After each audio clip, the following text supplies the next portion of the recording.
এক মা তার বাচ্চাকে একটা বিশ্বস্ত কুকুরের কাছে রেখে প্রতিদিন অফিসে যাইতো, যে কোনো রকম কাজকর্ম করতো। তো মানে একটা কুকুরের কাছে একটা দুধের বাচ্চাকে রেখে যাইতো 2-3 ঘন্টার জন্য বা 5-6 ঘন্টার জন্য। মানে কুকুরটা অনেক বিশ্বস্ত ছিল, কুকুরটা সবকিছু বুঝতো, বুঝছেন। সো একদিন সেই মহিলা কুকুরের কাছে বাচ্চাটাকে রেখে গেল।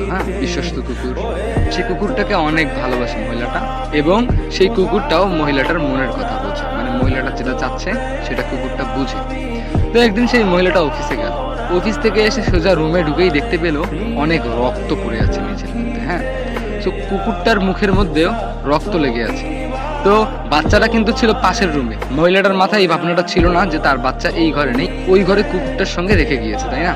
তো মহিলাটা গেট খুলেই দেখতে পেল কুকুরটার মুখের মধ্যেও রক্ত লেগে আছে, পুরো ঘরের জিনিসপাতি এলোমেলো হয়ে আছে, আর মেঝের মধ্যেও অনেকগুলো রক্ত পড়ে আছে।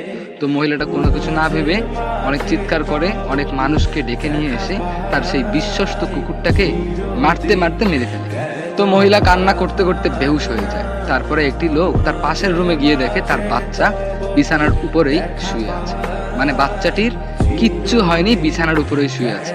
বরঞ্চ বাথরুমের মধ্যে গিয়ে দেখে এক লোক, মানে ওর বাসায় একজন ডাকাত ঢুকেছিল। সো বাচ্চাটাকে আর পুরো বাড়িটাকে প্রোটেক্ট করার জন্য কুকুরটি মানুষটিকে কামড়ে দেয়, মানুষটাকেও কুকুরটি কামড়ে মেরে ফেলে। আর সেই লোকটার মরা দেহ পাওয়া যায় বাথরুমের মধ্যে।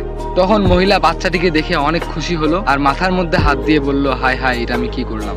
আমার সেই বিশ্বস্ত কুকুর তো আমার বাচ্চাটিকে কিচ্ছু করেনি, বরঞ্চ আরো প্রোটেক্ট করছে। তো এই গল্পটা দ্বারা কি বোঝা গেল জানেন?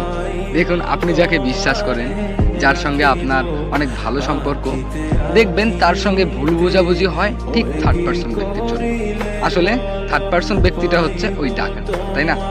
আমরা আমাদের বিশ্বস্ত মানুষকে ভুল বুঝে আমরা সম্পর্ক নষ্ট করে দিই, আমরা খারাপ ব্যবহার করি, আমরা সেই মানুষটাকে অনেক আঘাত দিয়ে ফেলি।